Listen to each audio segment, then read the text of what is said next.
Председателке, сега пред малку кажавте една мала лага.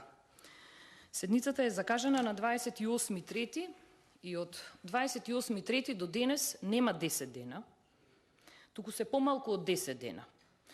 Членот 68 го прекршувате, со тоа што членот 68 вели решение за свикување на седница на собранието со предлогот на дневен ред и материјалите по прашањата што се предлагаат за дневниот ред за седницата, на пратениците им се доставуваат најмалку 10 работни дена пред денот определен за одржување на седницата. Во итни случаи имате можност да закажете седница која ќе биде образложена зошто е итна. Оваа денешна седница не е ни најмалку итна, бидејќи таа била закажана прошлата година, во 2022 година. Од 2022 година до денес не е закажана седницата повторно да се разговара за истата и законите кои се предложени. Ако во период од една година немавте сходност да најдете итност за свикување на оваа седница, не гледам ни причина зошто и тоа денес се повикувате дека е итно, од една страна. Од друга страна, исто така го кршите членот 74. Членот 74 вели дека седницата на собранието, ставот 2, ајде да не го читам целиот член, председателот ги известува пратениците за тоа кој е поканет да присуствува на седницата на собранието. На оваа седница, усно, вие кажавте дека е присутен господинот заменик, министер кој ме изненадува зошто е сега присутен овде, верувајте, бидејќи има многу други причини да не биде присутен, но тоа е друга тема за разговор.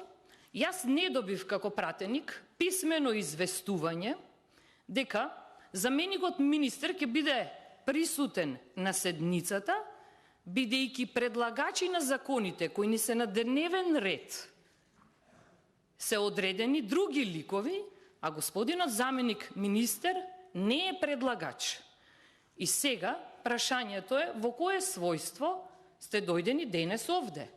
Дали можеби сте дојдени овде од некои ваши лични побуди, како што тоа го правите низ Македонија, например? Присуствувате на настани кои не се поврзани со образование, верски настани, верски побуди, а се вадите под превезот на тоа дека е сето тоа поврзано со образование. А кога ве повикуваме да одите на места и да направите увид, каде се прават скандалозни грешки во образованието, вие тоа не го правите. И впрочем, како што кажа во јавноста, центар е многу поблиску од Кочани, заменик министер, ама вие не отидовте во основното училиште во центар, каде излегоа во јавноста скандалозни настани за тоа какви домашни или работни задачи на учениците им се даваат. Но представник од Министерството за образование немаше.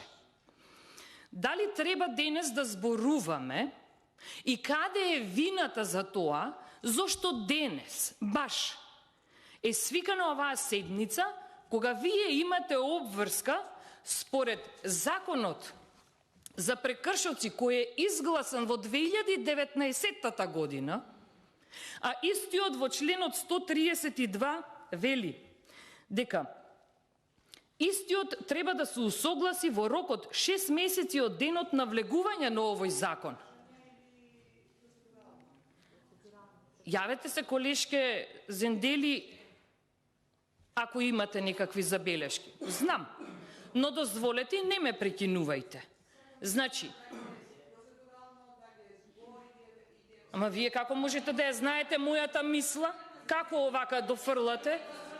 Ама како вие можете да ја знаете мојата мисла? Јас што сакам да кажам и ме прекинувате?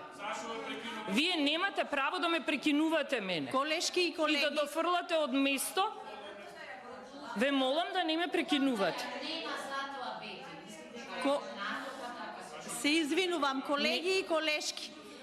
Процедуралното нека продолжи, ве замолувам за внимание. бидејќи се повикував на членот 74 и членот 68, каде убаво ви објаснив итноста за оваа седница, која во наводници кажана итност, вие не ја разбирате бидејќи не работите и немате храброст да ги завршите обврските што ви се дадени во собранието. Ама секојдневно во медиумите ве гледаме како храбро настапувате, или пак по светот, бидејќи не сте прибрани овде, и јас сакам да ви го објаснам следново. Законот за прекршоци, колеги, е донесен 2019 година. Овој закон требало истиот, прекршоците и одредбите кои се поврзани во останатите закони да биде адаптиран во период од 6 месеци. Денес е 2023 година. И итноста за закажување на седницата и вашата чесна и искрена намера дека настапувате спрема образованието како што заслужува, пропаѓа во вода со само овој факт. Само овој факт. Но налагата и се гледаат и вашите намери, бидејќи само пред малку председателката кажа дека седницата е закажана во повеќе од 10 дена, а седницата не е закажана. И самите имате докази дека е закажана помалку од 10 дена. И сега, дали треба да продолжиме на ваков начин да зборуваме? И чекам одговор да ми дадете зошто јас немам писмено известување и образложение зошто господинот Нухију е овде и дали на него му е местото овде да биде или не. Ви благодарам.